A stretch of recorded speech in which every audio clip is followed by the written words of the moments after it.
আসসালামু আলাইকুম। প্রিয় দর্শক, অন্য একটি আলোচনায় আপনাদের সকলকে আমন্ত্রণ জানাচ্ছি।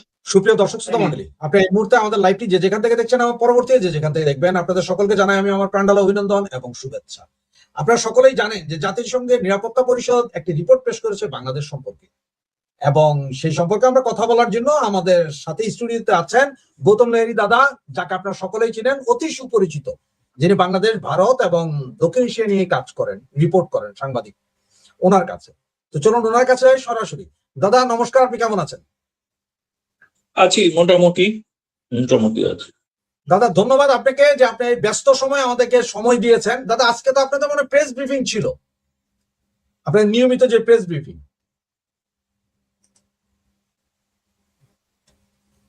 সম্ভবত দাদা লাইনটি কোনো কারণে নেটওয়ার্কের প্রবলেম হচ্ছে, আমরা এক্ষুনি ফিরে আসবে, আপনি একটু ধৈর্য ধরে অপেক্ষা করুন। সম্ভবত লাইন সমস্যার কারণে, নেটওয়ার্ক সমস্যার কারণে ওনার এই প্রবলেমটুকু হচ্ছে। কয়েকটা সেকেন্ড একটু অপেক্ষা করুন আপনারা, দাদা ফিরে আসছেন। দাদা আপনি কি শুনতে পাচ্ছেন আমাকে? দাদার ছবিটা স্টিল হয়ে গেছে, আপনার কয়েকটা মুহূর্ত একটু অপেক্ষা করুন। হ্যাঁ দাদা আবার এসেছে। জি দাদা, আপনি কি আমার কথাটা শুনতে পাচ্ছিলেন? আমি তখন ওই অন্য ফোন চেঞ্জ করলাম, ওই ফোনটাই শোনা যাচ্ছিল না বলে অন্য ফোনে এলাম। বলো দাদা, আজকে তো আপনাদের একটা প্রেস ব্রিফিং ছিল, প্রতি সপ্তাহের মতো শুক্রবার একটা প্রেস ব্রিফিং হয়। সেখানে আপনাদের প্রেস ব্রিফিং কি আসলে বাংলাদেশ নিয়ে কোনো কথাবার্তা হয়েছে বা কেউ প্রশ্ন করেছিল?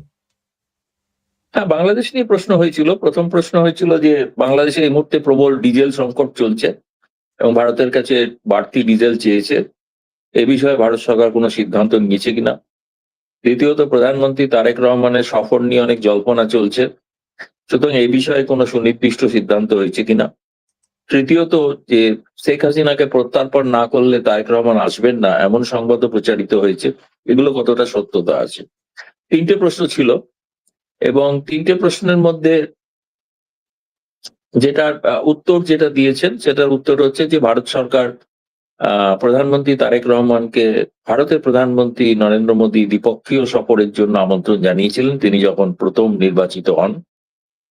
তারপরেতে আবার ব্রিক্স সম্মেলন উপলক্ষে একটা ব্রিক্স এর আউটরিচ শিখর সম্মেলনে যোগ দেওয়ার জন্য তারা তাকে আমন্ত্রণ জানিয়েছেন, যে বিমস্টেকের যেহেতু এই মুহূর্তে সভাপতি বলে। এখন সেই দুটোর জন্যই ওরা বলেছেন যে আমরা অপেক্ষা করছি। এক সেকেন্ড, জি বলছে আমরা অপেক্ষা করছি যে এই ব্যাপারে বাংলাদেশ সরকার কোন দিন তারা যাবেন, এরকম নিয়ে মিডিয়াতে অনেক জল্পনা চলছে, কিন্তু সেটা নিয়ে কোনো কনফার্মেশন তারা দেননি। কিন্তু সমস্ত দিক থেকে দেখে মনে হচ্ছে যে একটা সফরের সম্ভাবনা হয়তো তৈরি হয়েছে, দ্বিপক্ষীয় সফর, মানে ব্রিক্স সম্মেলনে হয়তো আসবেন না, কিন্তু দ্বিপক্ষীয় সফরের একটা সম্ভাবনা তৈরি হয়েছে। হ্যাঁ, বাংলাদেশের বিভিন্ন নিউজ পেপারে বলছেন যে উনি 22 তারিখে হয়তো যেতে পারেন, 22 থেকে 24 তারিখের ভেতরে যেতে পারেন। আবার কেউ কেউ বলছেন যে না, শেখ হাসিনাকে ফেরত না দিলে উনি যাবেন না। দুই রকম কথাই আছে, তবে একটা সফর হচ্ছে এবং ব্রিক্স এর সম্মেলনে সম্ভবত প্রতিনিধি পাঠাবেন বলে বলেছেন, আমরা এতটুকু। আপনি যেটা বলেছেন তেল নিয়ে কথা হচ্ছে, আসলে আজকে সম্ভবত 82 লক্ষ ব্যারেল ডিজেল ভারত বাংলাদেশকে দিয়েছে, এটা বিভিন্ন পত্রিকায় এসেছে, 82 লক্ষ ব্যারেল দিয়েছে। দাদা আপনি গতকাল আপনি নিজেও লিখেছেন এবং সমস্ত পত্রিকাতে আছে, এটা বাংলাদেশের সেল গঠনের চেষ্টা করছে আল কায়দা ভারত উপমহাদেশে। আসলে এই বিষয়টা কতটুকু জানা গেল বা কি, যদি আমাদের একটু বিস্তারিত বলেন। ইউনাইটেড জাতিসংঘের যে নিরাপত্তা পরিষদের যে দ্বিবার্ষিক রিপোর্ট, তাতে রিপোর্টে যারা কাউন্টার টেররিজম নিয়ে মনিটর করেন তারা এই রিপোর্টটি প্রকাশ করেছেন। এটি দীর্ঘ রিপোর্ট আছে, তাতে কোথায় কোথায় জঙ্গিবাদ প্রশ্রয় পাচ্ছে তার সম্পর্কে উল্লেখ আছে। উল্লেখ করতে গিয়ে এই রিপোর্টটার যে 18 নম্বর পাতা, সেখানে উল্লেখ করা আছে যে বাংলাদেশেও এই আল কায়দার জঙ্গি গোষ্ঠী তারা সেখানে শিবির তৈরি করার চেষ্টা অব্যাহত রেখেছে এবং করছে। এবং একই সঙ্গে যেটা বলেছে যে লালকেল্লাতে যে ভারতে গত বছর যে বিস্ফোরণ ঘটেছিল, যে হামলা হয়েছিল জঙ্গিদের, সেটার সঙ্গে আল কায়দার যুক্ত আছে বলে তাদের ওই রিপোর্টে উল্লেখ করা হয়েছে। সে ভিত্তিতে তো অনেক ভারতে গ্রেপ্তারও হয়েছে, সে নিয়ে হয়েছে, কিন্তু বাংলাদেশের ব্যাপারটাই প্রথম জানা গেল। এবং বাংলাদেশে যে মূলত যে জঙ্গিবাদ প্রশ্রয় পাচ্ছে এই বিষয়টা তো গোপন কিছু নয়, কারণ সেই জুলাই আগস্টের সময় থেকে বিভিন্ন জেল থেকে যারা কারাবন্দী হয়েছিল তারা মুক্তি পেয়েছে, তারা অবাধে ঘুরে বেড়াচ্ছে এবং জঙ্গিবাদীদের প্রায় অবাধ বিচরণ ক্ষেত্র, মৃগাক্ষেত্র হয়ে উঠেছে বাংলাদেশ। সেটা তো সকলেই জানে, সকলেই বুঝতে পারছেন। ফলে এই বিষয়টা নিঃসন্দেহে ভারতের নিরাপত্তা এজেন্সি তাদের কাছে উদ্বেগজনক, এবং এবারে কেউ কিছু বলেননি, কিন্তু অনুমান করা হচ্ছে যে ভারতের বহির্গোয়েন্দা বিভাগের যে প্রধান সংস্থা, যেটা রিসার্চ অ্যান্ড অ্যানালিটিক্যাল উইং, যেটাকে বলা হয়, তার প্রধান পরাগ জয়েন, তিনি 4 সদস্যের একটি দল নিয়ে বাংলাদেশ সফর করেছিলেন। বাংলাদেশে তিনি ডিজিএফআই এর কর্তাদের সঙ্গে যেমন বৈঠক করেছেন, তেমনি প্রধানমন্ত্রী তারেক রহমানের প্রতিরক্ষা উপদেষ্টার সঙ্গে বৈঠক করেছেন। হয়তো সেখানে মত বিনিময়, এই তথ্য বিনিময় হয়ে থাকবে, কারণ তারপরেই দেখলাম, যেটা আগের দিন সম্ভবত তোমারই চ্যানেলে তুমি আমাকে ছবি দেখিয়েছিলে, যে সাভারে যে বিস্ফোরণ ঘটেছে এবং সেখান থেকে বেশ কিছু মানুষকে গ্রেপ্তারও করা হয়েছে, যে ব্যাপারে বাংলাদেশের পুলিশ খুবই সন্তর্কভাবে বিষয়টাকে গোপন রেখেছে, বাংলাদেশের মিডিয়াও খুব একটা প্রকাশ করছে না। তারপরে বরিশালেও একটা বিস্ফোরণের ঘটনা ঘটেছে। ফলে এই বিষয়গুলো তো নিঃসন্দেহে খুবই উদ্বেগজনক, এবং এটা তো ভারতের নিরাপত্তার জন্য একটা উদ্বেগজনক বিষয়।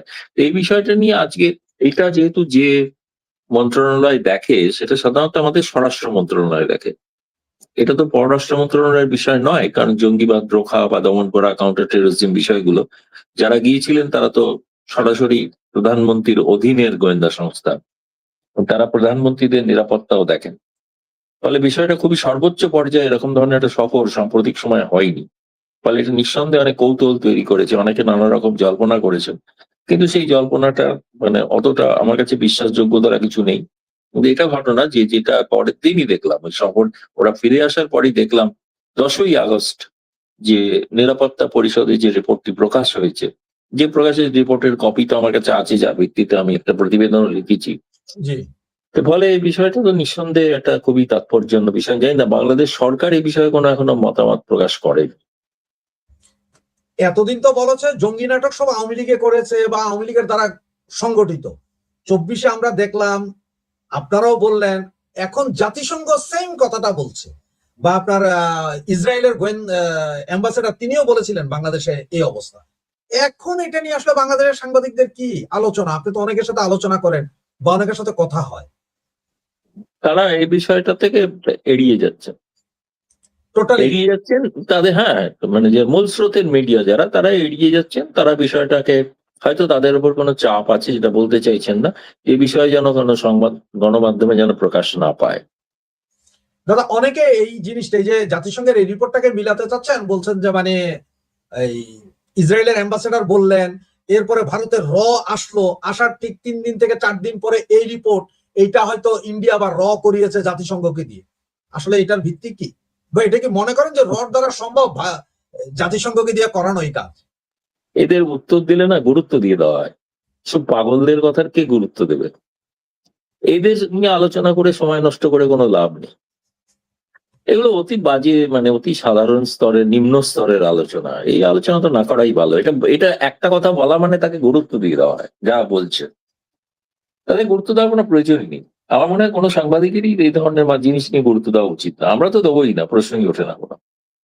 আর আমি জানি না, শুনিও নি এরকম কোনো বিষয়, হাস্যকর বিষয়। অলরেডি বলা বলি হচ্ছে বিভিন্ন জায়গায়। না না, যা খুশি তাই। বাংলাদেশে তো নানা ধরনের, ওটা তো প্র্যাকটিক্যালি সবাই ওখানে গুজব নিয়ে মেতে ওঠেন। বলে যাই না, ওরা একটা ভালোবাসেন, কাজ তো নেই, অনেকের চাকরি নেই, বাকরি নেই, কোথাও কোনো কিছু করার নেই, এটা সময় কাটাতে হবে, তো সময় কাটালেন এইসব গুজব নিয়ে। আর 3 দিন আগে এপির একটা রিপোর্ট, অ্যাসোসিয়েট প্রেস এর একটা রিপোর্ট পড়েছিলাম। আপনি যেহেতু বললেন যে চাকরি নিয়ে কাজ নেই, আসলে 378টা গার্মেন্টস ফ্যাক্টরি বন্ধ হয়ে গেছে, 17 লক্ষ বেকার বর্তমানে, শ্রমিক বেকার। গ্যাস নেই, পানি নেই, বিদ্যুৎ নেই, একাকার অবস্থা। তার ভিতরে আজকে হয়তো বাঁচিয়ে দিয়েছে ভারত, যে 82 লক্ষ লিটার জ্বালানি দিয়েছে আমাদেরকে। দাদা, আরেকটা জিনিস দেখে, এটা আপনি তো কিভাবে নিবেন, এই যে এটা বাংলাদেশে জিন্নার মৃত্যুবার্ষিকীর পর এবার প্রেস ক্লাবে পাকিস্তানের স্বাধীনতা দিবস পালিত, যেখানে পাকিস্তানে স্বাধীনতা দিবস পালন করতে যে 95 জন হতাহত, একজন নিহত, 94 জন সম্ভবত আহত। এখন বাংলাদেশে জিন্নার বা পাকিস্তানের স্বাধীনতা দিবস পালিত হয়। কিছুদিন আগে আমরা আমেরিকার স্বাধীনতা দিবস করলাম, এবার পাকিস্তান। কেমন দেখছেন আমাদের? না, সেটা তো আমার জানাই ছিল তো। গোটা পরিবর্তনটাই বাংলাদেশে যেটা করা হয়েছিল সেটা হচ্ছে যে মুক্তিযুদ্ধের আদর্শকে ধ্বংস করার জন্য। সেই কারণে এই ঘটনাগুলো একটা স্বাভাবিক, এগুলো তো আরো বেশি প্রমাণ হয়ে গেলেন, জ্বলন্ত প্রমাণ যে বাংলাদেশের যে সেই তারা আবার পুনরায় পূর্ব পাকিস্তান চাইছেন, এই রাজাকারদের রাজত্ব চাইছেন, এবং প্রেস ক্লাবে যারা আছেন তারা যে এই ধরনের কাজ করবেন। আমি শুনেছি কেউ কেউ বলছেন যে ওখানে নাকি কোনো একটা কাওয়ালি অনুষ্ঠান করার কথা, মানে ঠিক পাকিস্তানের স্বাধীনতা দিবস বলে নয়। এখন আমি জানি না সেটা স্বাধীনতা দিবসে অনুষ্ঠানটা হলে হয়তো বোঝা যাবে, কিন্তু ব্যাপারটা খুবই কখনো বাংলাদেশে ঘটেনি। কাওয়ালি গান কিন্তু আমাদের এখানেও হয়, আমাদের প্রেস ক্লাবেতেও হয় না যে তা না, কিন্তু সেটার সঙ্গে কোনো রাষ্ট্রের স্বাধীনতা উৎসব পালন করা, আমাদের এখানে কোনো দেশেরই কোনো প্রেস ক্লাবেতে কোনো রাষ্ট্রেরই স্বাধীনতা উৎসব পালিত হয় না, বরং আগামীকাল আমাদের স্বাধীনতা দিবস, সেইগুলোকে প্রেস ক্লাব এখানে বন্ধ। এবং কারণ সকলেই সেই দিনটা তারা শুনতে চান কি হচ্ছে না হচ্ছে সারা দেশে ইত্যাদি। এই জন্য প্রেস ক্লাবে আসা যায় না আর কি, প্রেস ক্লাবটা বন্ধই থাকে। কিন্তু এখানে পাকিস্তানের দিন মানে তো আজকে পাকিস্তানের স্বাধীনতা দিবস, সেই দিন সন্ধ্যায় কোনো অনুষ্ঠান হচ্ছে কিনা জাতীয় প্রেস ক্লাবে বা ঢাকায় শুনেছি হচ্ছে, আমিও দেখেছি নোটিশ হচ্ছে, কিন্তু এখনো জানি না কি হয়েছে সেখানে এক্স্যাক্টলি, মানে না জেনে পুরোটা বলতে পারবো না। তবে দিনটার সঙ্গে সামঞ্জস্যপূর্ণ কাকতালীয় ভাবে পাকিস্তানের স্বাধীনতা দিবসের দিনেই এই অনুষ্ঠান করা হচ্ছে, সেটা তো খুবই তাৎপর্যপূর্ণ।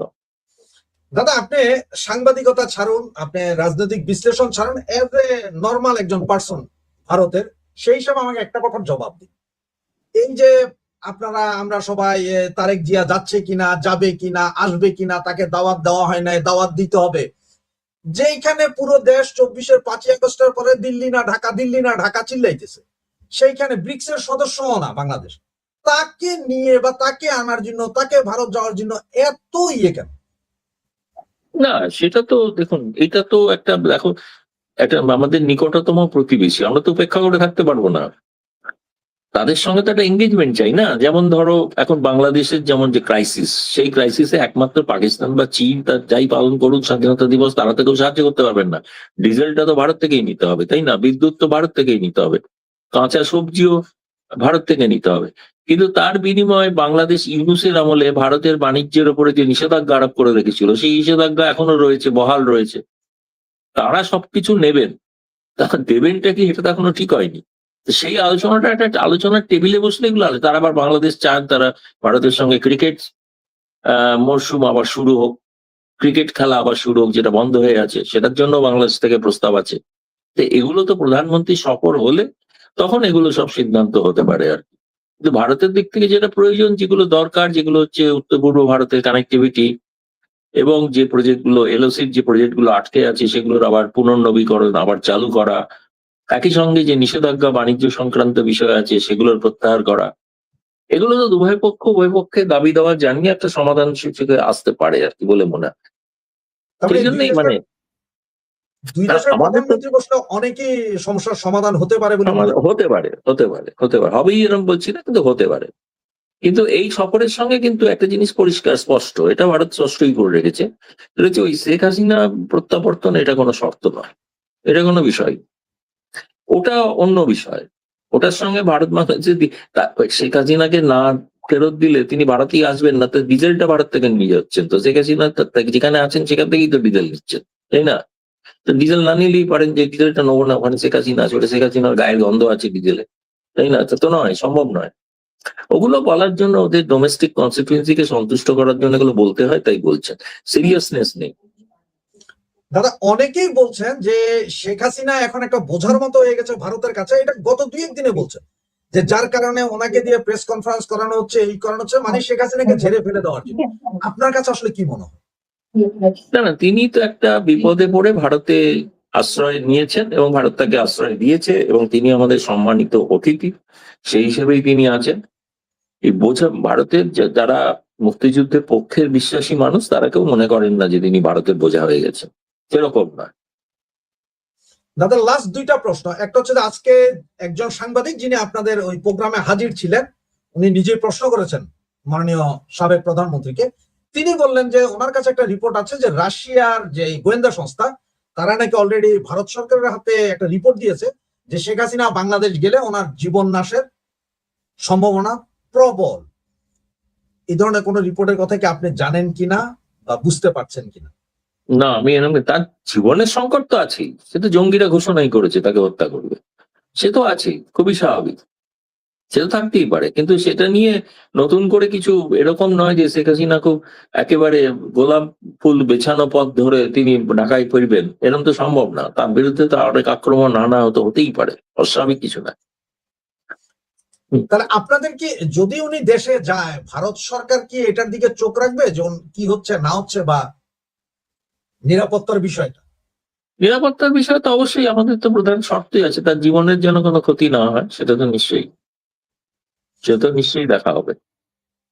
দাদা আমি আপনাকে ছেড়ে দিব, সর্বশেষ সেম ওই আগের প্রশ্নটাতেই যাই, যেটা আমাদের জাতিসংঘের যেই আল কায়দা নেটওয়ার্ক, আসলে এই বিষয়টা, এই রিপোর্টটা আসার পরে ইন্টারন্যাশনালি বা ন্যাশনালি কি ইম্প্যাক্ট পড়তে পারে বাংলাদেশের উপরে, এবং কি ইম্প্যাক্ট পড়তে পারে আপনার ভারত, পাকিস্তান, নেপালের পুরোটার উপর? কারণ আপনি এটা তো কেবলমাত্র যে বাংলাদেশে তা না, তাই সেই রিপোর্টে বলা আছে ভারতেও হয়েছে, তাই না? জি তার ফলে তো এই উপমহাদেশে সকল দেশের পক্ষে নিরাপত্তার পক্ষে একটা চিন্তার বিষয়, ফলে এই সমস্ত দেশগুলোকে একত্রিত হয়ে এ বিষয়ে সতর্ক হওয়ার ব্যাপার আছে। আমার মনে হয় আসন্ন ব্রিক্স শিখর সম্মেলনে এটা একটা গুরুত্বপূর্ণ আলোচনার বিষয়বস্তু হতে পারে। ওকে, তাহলে আমেরিকায় কি এখন আপনাদের পক্ষে থাকবে এই জঙ্গি যা হচ্ছে? তা আমেরিকা তো টেরোরিজমের বিরুদ্ধে তো থাকেই, কারণ তারা তো নিজেরাও টেরোরিজমের শিকার নয়, আল কায়দারই শিকার আমেরিকা। জি জি। আমেরিকা তো এমন কিছু চাইবে না যে আল কায়দার প্রভাব বাড়তে থাকুক, তাই না? ধন্যবাদ দাদা আপনাকে, ধন্যবাদ সুপ্রিয় দর্শক শ্রোতা মণ্ডলী। তারপরে আরেকটা বক্তব্য রেখেছিলাম, তারেক রহমান সাহেব ভারতে যাবেন বলে আজকে মানে আমি দেখলাম আর কি, ভারতের সব মিডিয়াতে এটা বড় একটা নিউজ হয়েছে, সেটার উপরও বক্তব্য রেখেছি। আর আজকে এই লাইভটাতে আমি মূলত যে জিনিসটা নিয়ে আলোচনা করতে চাচ্ছি সেটা হলো বাংলাদেশের এখন যে তারেক রহমানের সরকার যে রাষ্ট্রপতি নির্বাচন করছেন, রাষ্ট্রপতি হিসাবে যাকে মনোনয়ন দিলেন, এই সংক্রান্ত বিষয়গুলো একটু আলোচনা করব। প্রথমে আমাদের যেটা দেখা দরকার সেটা হলো যে বিএনপি থেকে মির্জা ফখরুল ইসলাম আলমগীর রাষ্ট্রপতি হিসাবে মনোনয়ন পেয়েছেন, তাকে অবশ্যই অভিনন্দন জানাচ্ছি। পাশাপাশি আমরা একটা ব্যাপারে আমি খুশি আবার অখুশি দুটোই। খুশি এই জন্য যে বিশ্ববাটপার ইউনূস অনেক চেষ্টা করার পরও আর রাষ্ট্রপতির মনোনয়ন পেল না। এখান থেকে আমরা মোটামুটি একটা জিনিস ধরে নিতে পারি যে বাংলাদেশের যে ক্ষমতার অন্দরে ইউনূসের আর সরাসরি প্রবেশ করা হয়তো হবে না। একদিক থেকে হলো যে ইউনূসের যে ভাবমূর্তি তো বলবো না, ভাবমূর্তি তো একটা সত্য কথা না, সত্যতা হলো যে মূর্তি, ইউনূসের যে মূর্তি অর্থাৎ সঠিক ইউনূস যেটা, সেটা সম্পর্কে তো বাংলাদেশের আর কোনো মানুষের অজানা নাই। অর্থাৎ এত বড় পিশাচ, দৈত্য, দানব, লোভী, রক্তচোষা এবং ষড়যন্ত্রকারী, নিজ দেশের প্রতি অবিচারকারী, এমন দৈত্য পৃথিবীতে খুব কম জন্মগ্রহণ করেছে পৃথিবীর ইতিহাসে। আমি অন্তত খুঁজে পাই না এমন প্যারালাল যে নিজ দেশের সাথে এইরকম মানে ভোগ আর লিপসার ব্যবহার করে, নিজের দেশকে ভোগের বস্তু হিসাবে ব্যবহার করে, এমন কিন্তু পৃথিবীতে ইউনূস ছাড়া আর কাউকে আমি পাইনি। সেই ইউনূসের আশা ছিল যে তারেক রহমান তাকে রাষ্ট্রপতি নির্বাচন করবেন, কারণ তাদের মধ্যে বোঝাপড়া ছিল, এটাই সবাই জানে। লন্ডন বৈঠকে তারেক রহমান সেই বোঝাপড়া রাখেননি, সেখানে দুইজন নিয়ে বোঝাপড়া হয়েছিল বলে জনশ্রুতি আছে, একজন হলো খলিল, আরেকজন হলো ইউনূস। অবশ্য খলিল সেখানে উমেদারি করেছিল, এটাও আমরা জানি। খলিলকে তিনি রেখেছেন, ইউনূসকে তিনি রাখলেন না। তবে এটা ইউনূসকে যে তারেক রহমান রাখলেন না, ইউনূস কিন্তু এটা ভুলে যাবে না। ইউনূস কোনো না কোনো ভাবে এটার প্রতিক্রিয়া দেখাবে, যেটা তারেক রহমান সাহেবের জন্য ভালো নাও হতে পারে। আর আমি হয়তো এইটুকুতে আনন্দ পেতাম যে দেশটা তো ধ্বংস করে ফেলেছে 2024-এর জঙ্গিরা, আবার যদি ইউনূসকে বসানো হতো, সে কিভাবে নিজের ব্যবসা বাণিজ্য ইত্যাদি রাষ্ট্রকে ব্যবহার করতে পারে, সেটা আমরা আরো কিছু দেখতে পেতাম আর কি। সেই জিনিসটা হয়তো দেখা হবে না। আর ইউনূস যদি বাংলাদেশের মধ্যে থেকে যেত, তা যথাসময়ে তাকে বিচার করতে সুবিধা হতো। আর ইউনূস যদি পালিয়ে যায় তাহলে তো তার বিচার হবে, তার অনুপস্থিতিতে, আর ইউনূস এত বড় একটা ক্রিমিনাল, এত বড় ক্রিমিনালের আসলে অনুপস্থিতিতে বিচার চেয়েও তার উপস্থিতিতে বিচার হওয়াটা আসলে সব দিক থেকে সুবিধা, মানে এটাই দাবি আর কি। আসলে ইতিহাসের প্রতি দেনা শোধ হয় না যদি এই ধরনের ক্রিমিনালকে সশরীরে বিচার করা না যায়। যাই হোক, তারেক রহমান ইউনূসকে নিরাপদ ভাবেননি, কারণ ইউনূসের প্রেসিডেন্ট হওয়ার খায়েশের পেছনে তো আপনারা জানেন যে জুলাই সনদ ছিল, যে জুলাই সনদের মাধ্যমে রাষ্ট্রপতিকে ক্ষমতায়িত করা, সেই প্রক্রিয়ায় ইউনূস অ্যাক্টিভ থাকতো, সেটা কার্যকর করার জন্য তারেক রহমান সাহেব নিশ্চিতভাবে ইউনূসকে হুমকি মনে করেছেন, সেজন্য তিনি ইউনূসকে নেননি। এবং এইটা তারেক রহমান হয়তো আপাতত এটাই ভালো মনে করেছেন যে তিনি ইউনূসকে নিবেন না, কিন্তু কেউ বলতে পারবে না ইউনূস কত দূর যাবে তারেক রহমানের পেছনে। আর একটা জিনিস আমরা সবাই জানি, এবং 2024-এর জঙ্গিদের যে কোয়ালিশন, তাদের সবাই কিন্তু ষড়যন্ত্রে ওস্তাদ, আর ইউনূস তো ষড়যন্ত্রে সবচেয়ে বড় ওস্তাদ। আমরা দেখেছি ষড়যন্ত্র করে করে ইউনূস কিন্তু বাংলাদেশকে সেই 2010-12 সাল থেকে পেছানোর চেষ্টা করছে। পদ্মা সেতুতে বিশ্বব্যাংককে বের করে নেওয়া, পদ্মা সেতুর স্কিম থেকে, তারপরে আরো নানান ভাবে আমাদের আওয়ামী লীগ সরকারের পেছনে লেগে থাকা। ফলে ইউনূস অনেক ষড়যন্ত্র করতে পারে। আমি তারেক রহমান সাহেবকে সতর্ক করছি যে একটু চোখ কান খোলা রাখবেন, কারণ এই দত্ত তো আপনারই রাজনৈতিক সহকর্মী, আপনারা একজন আরেকজনের কোআইডিওলগ, মানে আদর্শ, আপনারা নিজেরা আদর্শিকভাবে এক, কিন্তু ইউনূসের কাছে কিন্তু এগুলো কোনো কিছুর মূল্য নাই। ইউনূস সুযোগ পেলে কিন্তু আপনার ক্ষতি করবে, সেই দিকে খেয়াল রাখবেন। এখন দেখি মির্জা ফখরুল ইসলাম আলমগীর এটা কেমন হলো, তার নমিনেশনটা। এটা আসলে বিএনপির পার্সপেক্টিভ থেকে দেখতে গেলে, বিএনপি যদি তাদের দলের কাউকে মনোনয়ন দেন, বাইরের মানুষের যুক্তিতে অন্য কোনো মনোনয়ন কিন্তু দুর্বল, মানে খারাপ মনে হতো, মানে সম্পূর্ণ ভালো সিদ্ধান্ত মনে হতো না। আমরা দেখেছি যে মির্জা ফখরুল ইসলাম আলমগীর বিএনপিকে অলমোস্ট এক করে রেখেছিলেন, বিএনপিকে তিনি নেতৃত্ব দিয়েছিলেন তারেক রহমানের অবর্তমানে। যদিও তারেক রহমানই নেতৃত্ব দিয়েছেন, কিন্তু তারেক রহমানের নির্দেশনাগুলো ভালোভাবে পালন করা এবং বাংলাদেশের মধ্যে বিএনপিকে এক করে রাখার ক্ষেত্রে মির্জা ফখরুলের অবদান আছে। সেই অবদান তিনি, তারেক রহমান সেই অবদানেরই একটা স্বীকৃতি দিলেন। আর মির্জা ফখরুল ইসলাম আলমগীর সম্পর্কে আমাদের মূলধারার অনেকে তাকে রাজাকার পুত্র ইত্যাদি বলেন, কথাগুলো সত্য, কিন্তু আরেকটা জিনিস আমি পাশাপাশি খেয়াল করতে বলবো, সেটা হলো দেখেন, মির্জা ফখরুল ইসলাম আলমগীর কিন্তু জননেত্রী শেখ হাসিনার সাথে এক ধরনের রাজনীতিতে কোহেবিশন করেছেন, কোএক্সিস্ট করেছেন। অর্থাৎ তারেক রহমান সাহেবের যে আঘাত আমরা পেয়েছিলাম 2004 সালের 21শে আগস্ট, তিনি গ্রেনেড হামলা করে আমাদের সবাইকে মেরে ফেলতে চেয়েছিলেন, আমাদের নেতা শেখ হাসিনাকে মেরে ফেলতে চেয়েছিলেন, আমাদের আওয়ামী লীগের সব নেতাকে তিনি উড়িয়ে দিতে চেয়েছিলেন। সেই জায়গা থেকে কিন্তু তারেক রহমানই বাংলাদেশে দ্বিদলীয় ব্যবস্থা ধ্বংস করে ফেলেছেন, যেটা আমরা আবার উদ্ধার করার চেষ্টা করছি, বা তারেক রহমানকে আমরা পরামর্শ দিচ্ছি যে আসুন সেটা উদ্ধার করি, কিন্তু সেটা তো তারেক রহমান ধ্বংস করেছিলেন। কিন্তু মির্জা ফখরুলের কিন্তু ওই রকম ভাবমূর্তি নাই যে উনি ওই রকম তারেক রহমান যেভাবে পুরো আওয়ামী লীগকে উড়িয়ে দিতে চেয়েছিলেন, এই ধরনের নিষ্ঠুর কাজে মির্জা ফখরুল হাত লাগাতে পারেন এমন ভাবমূর্তি কিন্তু তার নাই।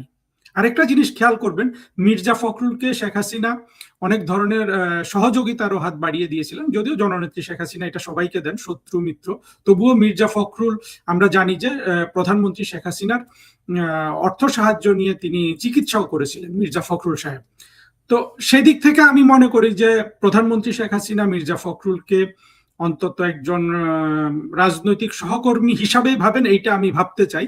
ফলে আওয়ামী লীগের কর্মীরা আমার মনে হয় এই জিনিসটাও বিবেচনা করে দেখতে পারেন মির্জা ফখরুল সম্পর্কে। তবে আমি আরো যে জিনিসটা আসলে যেতে চাই সেটা হলো যে দেখুন, মির্জা ফখরুল কিন্তু এই চুপ্পুর চেয়ে অনেক, মানে অন্তত মানুষের চোখে, আমরা সবকিছু দলীয় দৃষ্টিভঙ্গি থেকে দেখলে তো হবে না, মির্জা ফখরুলের অন্তত চুপ্পুর চেয়ে উজ্জ্বলতর রাষ্ট্রপতি হবেন, এটাই মানুষ ভাবছে। সেক্ষেত্রে আমরা অবশ্যই মনে করি যে আওয়ামী লীগের এই যে চুপ্পুকে রাষ্ট্রপতি হিসাবে নির্বাচন করা, সেইটা আসলে কোনো ভালো সিদ্ধান্ত ছিল না। ভালো সিদ্ধান্ত হতো যদি চুপ্পুর আসলে 2024-এর জঙ্গি উত্থানের পর জঙ্গি বিরোধী কোনো ভূমিকা থাকতো। প্রকারান্তরে আমরা দেখেছি তিনি নাকি এই আত্মঘাতী জঙ্গি নাহিদের পিঠ চাপড়ে না পেটে চাপড় দিয়ে বলছিলেন যে বয়েজ ইউ ডিড মানে সামথিং বলছে আর কি, সালভাজ দ্য কান্ট্রি এরকম বলেছিল নাকি, আর বিড় বিড় করে বলেছিল যে এক ব্যক্তির এটা সেটার কারণে ধ্বংস হয়ে গেছে। আমি অবশ্য চুপ্পু যদি এই ধরনের কথা বলে থাকে, যেটা আমরা পড়েছি, চুপ্পুকে ধিক্কার জানাই, কারণ চুপ্পুর আসলে কোনো অধিকারই নাই প্রধানমন্ত্রী শেখ হাসিনা কিংবা বঙ্গবন্ধু কন্যাকে নিয়ে কোনো ধরনের এই ধরনের অশোভন কথাবার্তা বলা। চুপ্পু মূলত আসলে একটা চাকর হিসাবে সে প্রেসিডেন্ট হয়েছে, চাকর হিসাবেই যে সে তারেক রহমানের চাকরি করেছে। পরবর্তীতে তারেক রহমান সাহেব যখন দেখেছে যে এখন সময় চুপ্পুকে আর তার দরকার নাই, তখন চুপ্পুকে বের করে দিয়েছে। ফলে চুপ্পু শেখ হাসিনার নমিনি হিসাবে পুরোপুরি একটা ফেলিউর, আমাদের কাছে একটা ট্র্যাজেডি। তেমন ট্র্যাজেডি হলো ওয়াকার। এখানে যে জিনিসটা সবার খেয়াল করা উচিত, দেখুন একজন সরকার প্রধান বা রাষ্ট্রপ্রধান, আমরা সরকার প্রধানই বলি যেহেতু আমাদের দেশটা সরকার প্রধান শাসন করেন, রাষ্ট্রপ্রধান রাষ্ট্রপতি তিনি কিন্তু শাসন করেন না। একজন সরকার প্রধানমন্ত্রী শেখ হাসিনা যেটা করতেন যে তিনি 24 ঘন্টা কাজ করতেন, যেটা ছাড়া বাংলাদেশের উন্নতি হতো